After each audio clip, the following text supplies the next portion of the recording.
You are not broken. You are carrying a pain that was never yours to bear. Long ago, when you were still a child, something inside you was left behind, not because someone intentionally wanted to hurt you, but because they themselves did not know how to love themselves. From that moment, you learned how to act strong, how to stay silent, how to survive instead of truly live. But survival is not the same as living. Have you ever wondered why you feel so vulnerable when abandoned, judged, or ignored?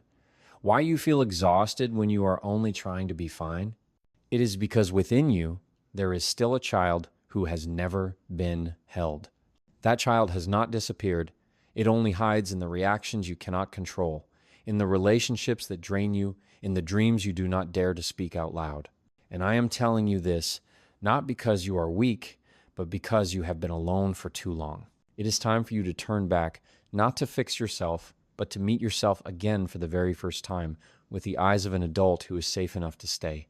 I am telling you this, something that may stop you in the middle of life's busyness and make you ask yourself, who have I forgotten in my own life? Not an ex-lover, not your parents, but yourself, the part of you that was once innocent, once burned bright like a flame, once believed the world was safe enough to love, to cry, to dream. That part is the child within you, the child Carl Jung called the child archetype, not just a memory, but the root of everything you once were and everything you can still become. It is not a poetic image or a cheap emotional reminder. It is a living presence within your psyche, showing up every time you overreact, every time you feel lost in a crowd, every time you ask yourself, why do I always feel not enough, even when I already have everything? When you close your eyes, can you see it? That child is still there, not as a nostalgia, but as a part of you, still whispering with every heartbeat. A child who once loved life, once lit up at every new discovery, once felt deep pain when misunderstood, but then learned to shrink in order to survive in a world that did not know how to hold its sensitivity. You may call it your personality. Jung called it a spiritual doorway. That child does not only carry wounds, it also carries an untouched potential, the natural curiosity, the limitless imagination, the unconditional love, the deep capacity for connection that you once had before anyone taught you that you were too much or not enough. In Jung's system of analytical psychology, the inner child is the symbol of the beginning of soul life. It is not polluted by social prejudice, not bound by roles or expectations, but because of that, it is also the most easily abandoned and silenced. And if no one sees it, if you do not return to it, it will turn into a blurred echo in every panic you cannot explain, in the fear of being left behind when someone goes silent, in the emptiness you feel, even after a success that looks brilliant from the outside. Jung once wrote, "The child is potentiality itself, the inexhaustible source of all that is new in life. But remember, it is not only light. It is also where loneliness hides, where shame is stored, where the times you were overlooked remain, where you longed to be loved but only received silence." If you do not go back and look at that part of yourself, you will always be driven by old wounds disguised as new choices. The journey does not begin with becoming more mature, but with a question that seems simple: when did I lose myself? And if I return, what will happen? That is not a technique, it is an awakening. A rising from within, where you no longer run away from that child, but begin to walk closer, open your heart, and for the very first time choose to stay. Do you still remember what that child once dreamed of? What made it disappear? You are not weak. You are only living without realizing that a part of you has never been held. When you learn to listen to your inner child, you do not only heal the past, you are opening a future you truly deserve. I am telling you something else, and this time, it is not easy to hear. Your body remembers what your mind has tried to forget. Not in words, but in the quickened heartbeat for no reason, in the tightness in your throat every time someone is disappointed in you, in the strange trembling just because a message was left unanswered. These reactions do not come from the adult you are trying so hard to become. They come from the child within you, The child who was never taught that it was safe to make mistakes, that their emotions were valid, that they did not have to hide their vulnerability just to be accepted. Jung once said, "There is no coming to consciousness without pain." And for many of us, that pain began long before we were old enough to give it a name. It does not lie in one tragic event, but in the long absence of tenderness, in the place where every time you were praised for being good, it was because you stayed quiet and obediently tucked your true feelings away. In the place where you learned that love must be earned through achievement. And from that moment, you did not live, you adapted. You became the child who always smiled when you did not want to, who always apologized even when you were not wrong, who always tried harder than necessary just to make sure you would never be abandoned again. Your body remembers every time you were ignored when you needed to be heard, every time you were blamed for being too sensitive, every cold glance you received when all you wanted was a hug. None of this required words. They became your nervous system, where even the smallest things could trigger the fear of being left behind. That is why a careless comment can break you. You are not weak. You just never had anyone tell you you are allowed to feel this, and you are still worthy of love. Have you ever noticed how you become unreasonably tense when someone is angry? How you shrink and hold back from responding? That is not because you lack courage. It is the reflex of a child who once learned that the anger of others was dangerous. You did not create these reactions on your own. They are an inheritance. And Jung understood this deeply when he wrote, "What we resist persists. What you repress will return, stronger, deeper, and more controlling. Because if you do not face that child, it will continue to run your life in silence." And here's the hardest thing to admit. Many of these wounds did not come from bad people. They came from good people who were never healed. People who lived their entire lives emotionally numb and passed that way of living onto you, not because they were cruel, but because it was the only way they knew. But now you know. And you can choose differently, not by erasing the past, but by daring to go back, daring to look directly at the fear and for the first time, not avoiding it. How many times have you said, "I am fine," while holding yourself together just so you would not collapse? How many times have you pretended to be strong because you knew that if you fell, no one would catch you? And how much of your independence is true strength, and how much of it is just a defense mechanism? Share your answer in the comments. And if you see yourself somewhere in this story, like and subscribe so that your journey back home will no longer be a lonely one. Some journeys only begin when we stop pretending that we are fine. Are you sure that your strength is not just a well-organized form of exhaustion? You are not overreacting. You are simply responding from a wound that has never been healed. In the next part, we will go deeper into the masks of adulthood, how they once protected us and how they hold us back today. I am telling you about one of the most subtle disguises in the human psyche, the masks of adulthood that you and I once learned to wear in order to survive. They are praised, celebrated, and given beautiful names like professionalism, strength, independence. But few realize that behind that polished exterior is a child who is hurt too deeply to be allowed to show their true self. Have you ever wondered why you cannot stop, cannot rest, cannot say no without feeling guilty? Why you often yield, often endure, often become the one who makes everyone else feel fine yet feel drained when you are alone? These things do not come from your true nature. They are the defense systems you built when the world was too cold for a sensitive child to live authentically. Carl Jung once said, "Neurosis is always a substitute for legitimate suffering." Emotional pain is the price you pay when you are not allowed to hurt in the right way. So you replace pain with control. Instead of being held when you were weak, you learn to hide your tears and tighten your shoulders. Instead of being allowed to be sad, you stayed endlessly busy to forget. Each so-called adult behavior was actually the silence of a child who was never listened to. The perfectionist is the child who was only recognized when doing things right. The peacemaker is the child who grew up in a tense home where silence was the only way to survive. The fiercely independent person who needs no one is the child who was let down too many times when they needed someone and no one came. You thought you had grown up.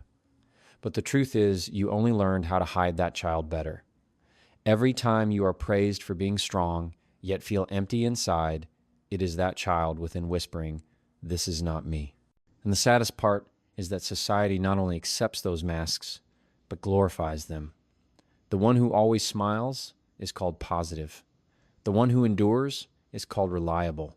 The one who never asks is called mature. But which of them is truly seen? Jung once warned, as long as the complex is not made conscious, it behaves like an autonomous being. Your defense mechanisms, if not recognized, will quietly rule your life. You are not choosing your reactions. You are being controlled by survival reflexes programmed in childhood. That is why you do not dare to be direct, why you avoid your true feelings, why you do not know how to receive love without anxiety or doubt. The truth is this: those masks once saved you, but now they hold you back. They keep you from connection, from pure joy, from the feeling of being safe as yourself. And no, you do not need to throw them all away, but you need to look at them and ask, do I really need to wear this today? Because when you are no longer afraid of being seen, you no longer need to hide. When you are safe enough within yourself, you can set the masks down, not to be weak, but to live. Not to return to the past, but to step into the future as a self no longer bound by old wounds. I am telling you this, not to make you return to the place you tried so hard to forget, but to show you the only doorway that leads to freedom, the return. Not a return to memory, but a return to the truest part of yourself, the part that has been suppressed by expectations, wounds, and the masks you once wore to survive. Because there will come a moment, not when you can no longer endure, but when you realize you have never truly lived. And that moment, if you are brave enough to face it, is the beginning of healing. Carl Jung never advised you to forget the past. He never used the word overcome. He said, until you make the unconscious conscious, it will direct your life, and you will call it fate. Do you think the choices you make today are really yours? Be honest. How many times have you fallen into the same kind of relationship, the same kind of disappointment, the same repeating anxiety, and asked yourself, why am I always like this? It is because the wounds that have never been seen quietly control you from beneath, disguised under the name fate. You are not bound by destiny. You are bound by a past you never realized was still tied to you. Imagine this. There is a child lost in the forest, and no one comes back to find it. The child learns to protect itself, builds a small shelter, listens for every sound, always ready to run. Then that child grows up. It puts on adult clothes, learns to smile, to work, to talk, but its heart still beats to the rhythm of the child who was left behind. Every time someone knocks on your heart, whether through a careless word or a cold gesture, you close the door. Not because you are cruel, but because you are still living with the survival instinct of a child who is never held. Healing is not forgetting. It is returning, taking that child's hand and saying, we do not need to hide anymore. That is why Jung spoke of spiritual rebirth, of walking into the darkness not to be swallowed by it, but to illuminate it with your honest presence. In analytical psychology, he called this dialogue with the unconscious. One of the most effective forms is speaking to the living images inside you, and the inner child is the first image that must be named. Write a letter to yourself, not to the adult you are trying to become, but to the child you once were. Write in the voice you never heard, not to persuade, not to reassure, only to be present. Say, I have come back. I am not running anymore. And this time, I will stay. No need for fancy words, only truth. Each line you write is an old wound given breath. Each time you pause to feel instead of react, you are beginning to change the nervous system that once survived only by vigilance. You are telling your body, we are safe now. no one has to come and save you anymore, because now you have become the person that child was waiting for. And this is not a magical moment. It is a quiet commitment, steady and daily, with every breath. The commitment that you will stay, you will listen, and you will never abandon yourself again. I am telling you this, not to awaken pain, but to awaken the deepest memory you once forgot, that there was a time when you did not have to try in order to be loved. But then, time and absence taught you something else, that love must be earned, that if you were good enough, obedient enough, strong enough, then you were worthy of staying. From that moment, you no longer lived as a child. You began to live as your own parent. But not the kind of parent who knew how to hold and to listen, rather the kind who always demanded that you try harder, be better, stay quieter. And so you grew up in the body of an adult, yet carrying within you a child who was never truly nurtured. Carl Jung called healing a spiritual rebirth. But before you can be reborn, you must learn the most basic lesson you never received to become the person you once needed when you were small. Not to be perfect, but to be present. Not to change who you were, but to care for that part of you with the love you once lacked. This is where the idea of reparenting appears, not as a therapy, but as a deep and deliberate choice. From this moment on, I will be the one who stays with myself. You may think, I am already an adult. Who else do I need to raise? But let me be clear. You are raising yourself, the soft part, the incomplete part, the part that was never taught how to feel safe when sad, when afraid, when in need. And now you can do that.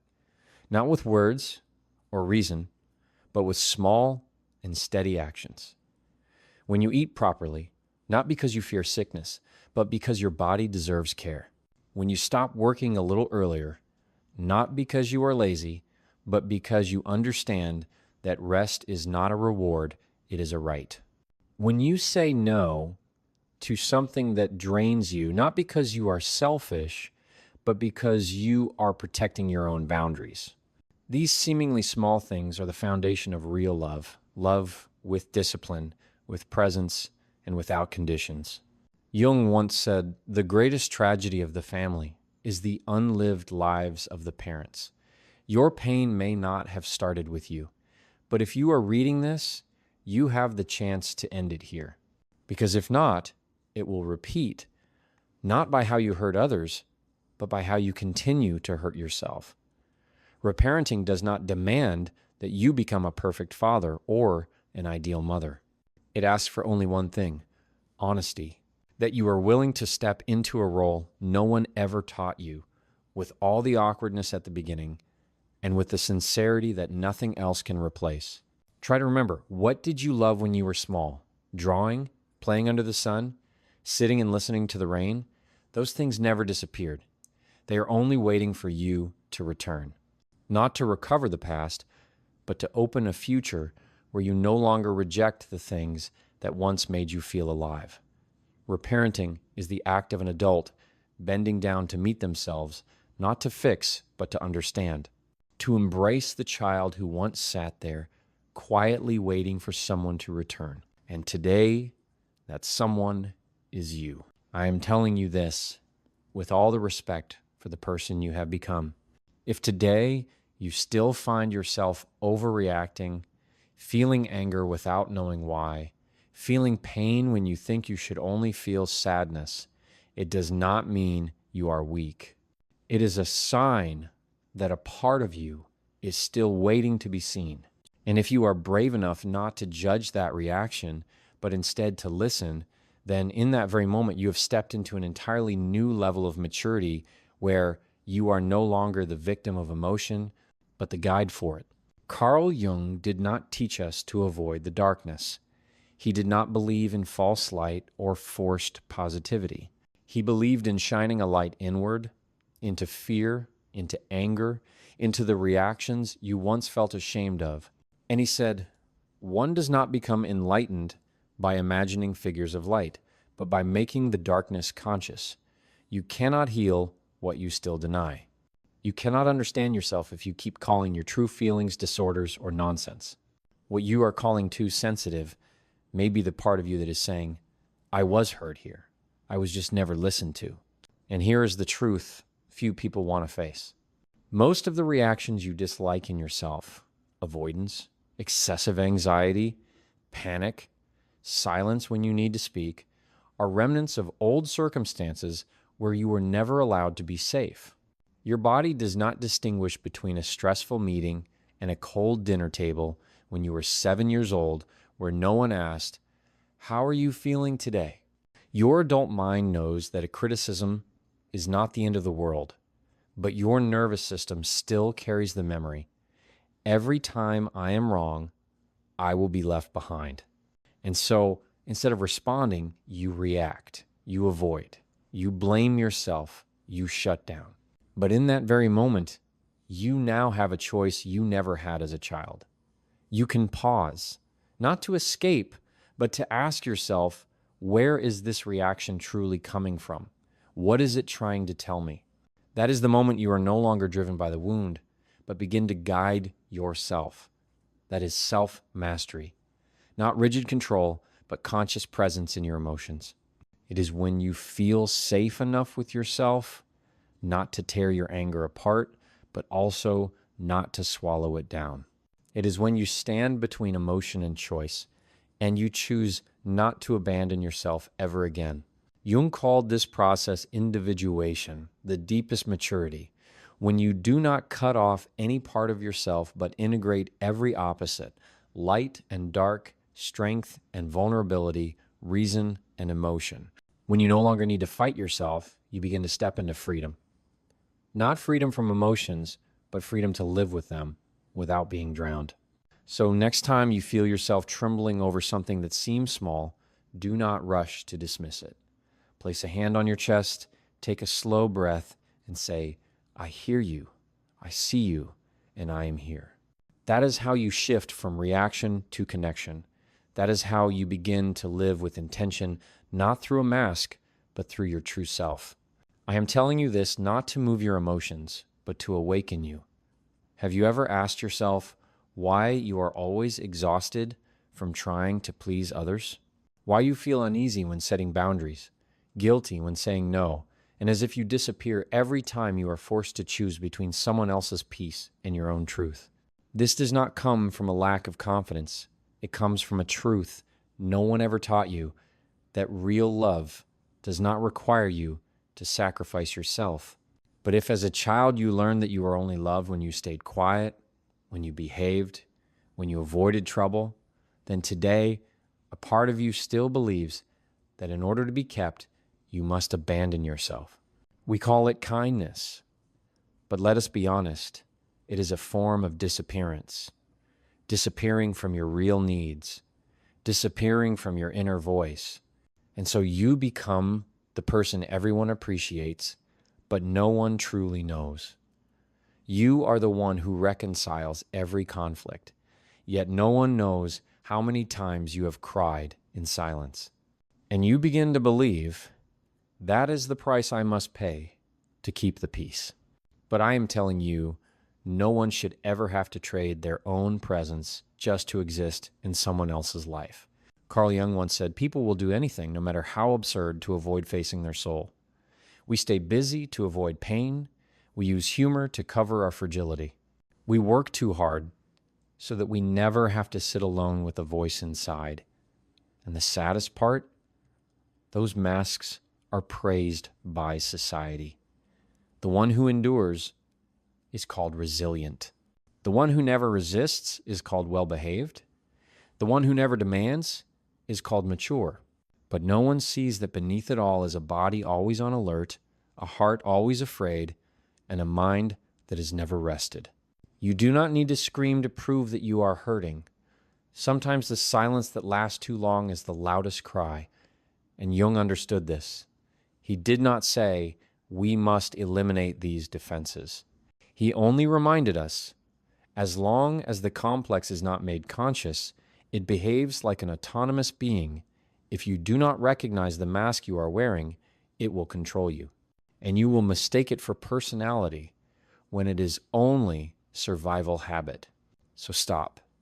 Not to blame, but to face it. Ask yourself, what am I trying to protect? And what part of myself am I paying with? No one who truly loves you will ask you to shrink yourself to fit. And you do not need to choose between being loved and being yourself. You deserve both.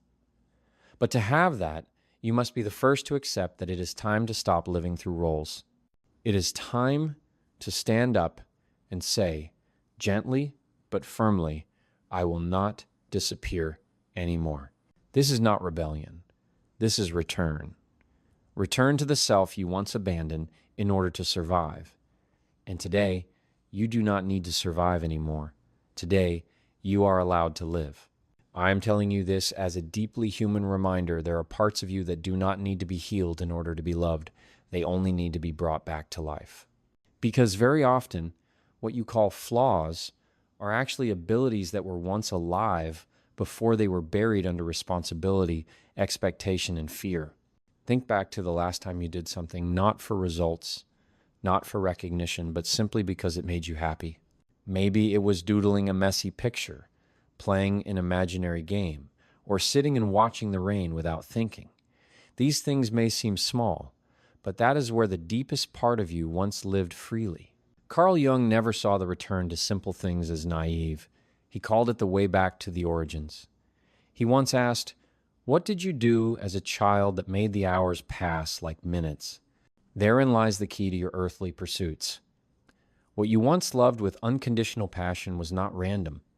It was your essence, untouched by should and must. And now, as an adult with choice, you can return to where you once belonged without asking for permission. This is not a call to abandon responsibility in pursuit of vague passions. This is a call to live with truth. Because if you do not, you will keep finishing your tasks each day, yet feel empty at night. You will keep reaching goals, but no longer see yourself in them. Nothing is more painful than succeeding in the eyes of others, but being lost in your own soul. So each time you return to something that once made you feel alive, you are not escaping. You are returning. Let me be clear. Returning to yourself is not sentimentality. It is practice, a discipline of kindness. Like a good father who not only protects, but also guides. Like a good mother who not only embraces when the child is good, but stays when the child cries. You need to learn to become both father and mother to yourself. When you set boundaries, you are teaching yourself about worth. When you rest without guilt, you are teaching yourself that peace is a right, not a reward. When you say, "I do not know" without shame, you are giving yourself permission to learn without needing to prove.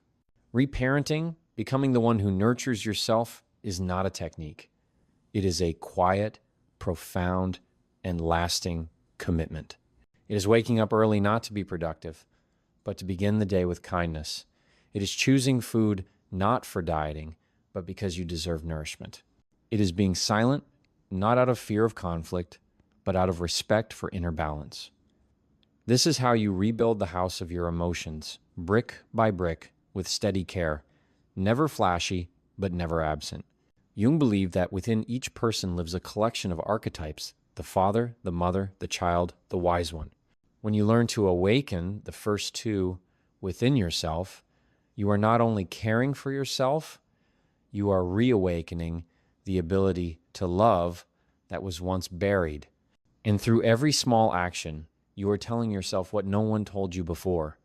You do not have to try in order to be loved. You only need to be present. I am telling you this as a confirmation. The child within you is not a burden to be removed. It is an endless source. And if you have lived too long in exhaustion, coldness, and emptiness, it is very likely that you have unknowingly locked the door back to the most alive part of yourself. Not because you are unworthy of joy, but because from very early on you were taught that being carefree was a luxury, that dreaming was immature, that only those who were serious deserved a place in this world. And so quietly you wrapped up your softest parts, placed them in a deep drawer of your soul, and lived as a proper adult. But when you did that, you were not only denying your emotions, you were denying your future.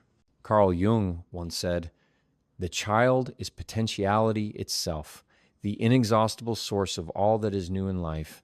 That means the child within you does not only represent your past, it is also the key to the future you have not yet lived. It carries all the things you once longed for before you were taught. They were unrealistic, curiosity, limitless creativity, sharp intuition, the ability to love without reservation, the ability to connect without defense. And if you are struggling with the feeling of not knowing who you really are, understand this. You have not lost yourself.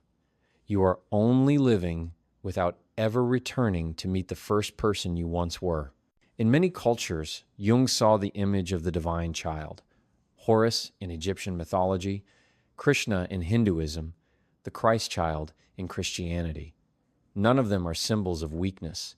They are symbols of beginning, of hope, of power that redeems.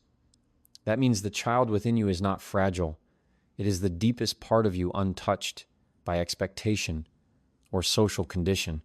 It is a seed of life that has never really died, only waiting for you to return and water it. But to reconnect with that part of yourself, you do not need to do something grand. You only need to begin with small but meaningful acts.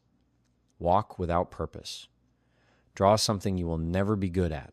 Laugh loudly at something silly. Lie under the sun simply to feel its warmth. These are not meaningless acts.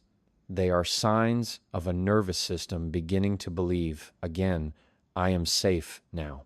I do not need to strain to exist. Jung called this the process of individuation, the integration of the fragmented parts of yourself. And there can be no true integration without the child, because you cannot become whole if you leave behind the root. It is a paradox, is it not? The more you grow up, the more you must learn how to return to your original innocence, not to become a child again, but to remember that you never truly lost it. So if today you find yourself pretending to be fine, holding back something alive and real, perhaps it is your inner child knocking. Not to ask for permission to return, but to remind you, I never went anywhere. You have just been too busy to remember who you were. And when you listen to that call, you are not only coming back to life, you are opening the door to a future you have never dared to enter. I am telling you this as a final act of self-respect. Sometimes what you are searching for is not an answer, but a pause, a quiet moment in the middle of a rushing life where you can look back and say, enough. Not because you already have everything, but because you have been running for too long. You have drained yourself to please, to be recognized, to avoid being left behind. Yet the strange thing is, the harder you try, the emptier you feel, because you have mistaken existence for living. And this is the moment you are allowed to stop, not to surrender, but to return. Carl Jung once said, I am not what happened to me. I am what I choose to become. This means you are not limited by what has happened, but you also cannot escape it by ignoring it. What you avoid will continue to control you. Unseen pain will become the whispering voice in your mind every time you face a new choice. And if you do not learn to listen, you will call fear intuition, withdrawal caution, and exhaustion responsibility. The journey back to yourself does not begin with breakthrough, it begins with honesty. Honesty with your emotions, honesty with your limits, honesty with the past you have avoided for too long. Not to blame, but to recognize. The child within you does not need you to be a superhero. It only needs you to be there when you feel no one else is listening. It needs you to place a hand on your chest and say, I see you, and this time I will not leave. That is the beginning of healing. You do not need to change your whole life to begin loving yourself again. Sometimes it only takes small but intentional actions. A meal without rushing. A breath that does not carry worry. A night of deep sleep without trying to prove anything to the world. Each of these is a quiet affirmation. I deserve kindness, even from myself. This is not indulgence. This is the discipline of compassion, a form of strength that is not loud, but more enduring than any active force. And if you have ever said, I do not know how to love myself, here is the answer. Stay with yourself when you are uncomfortable. Stay with yourself when you make mistakes. Stand by yourself when the whole world turns away. Self-love is not a feeling. It is a commitment. It is the choice to not abandon yourself again and again. Not because you are always right, but because you deserve to be fully present in your own life. Jung believed there are no shortcuts to wholeness. There is only one path through the darkness you once avoided. And the miracle is this: every time you dare to walk into that darkness, you rediscover a piece of light you had forgotten you carried. You do not need to wait until everything is fine to begin returning. It is your return that begins to make everything fine. You are not a project to be fixed. You are a journey to be continued. And that journey begins right here, where you no longer move forward out of fear, but because you have chosen to believe, this time I will not abandon myself. Not to close, but to help you realize this has never been the end.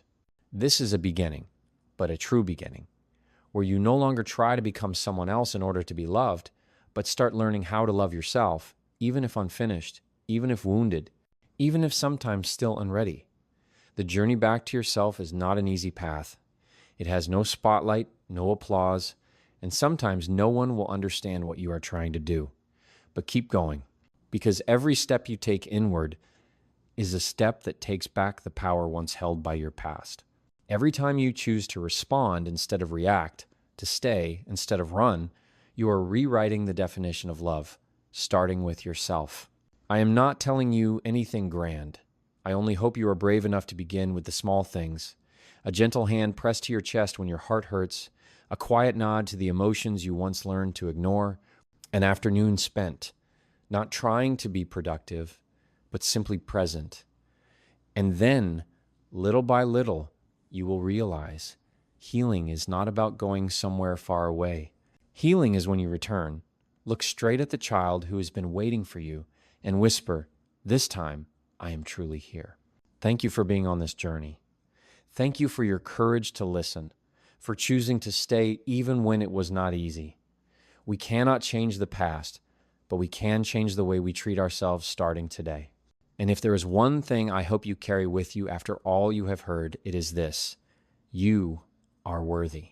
Not because you have tried enough, but because you are here, still breathing, still finding your way back.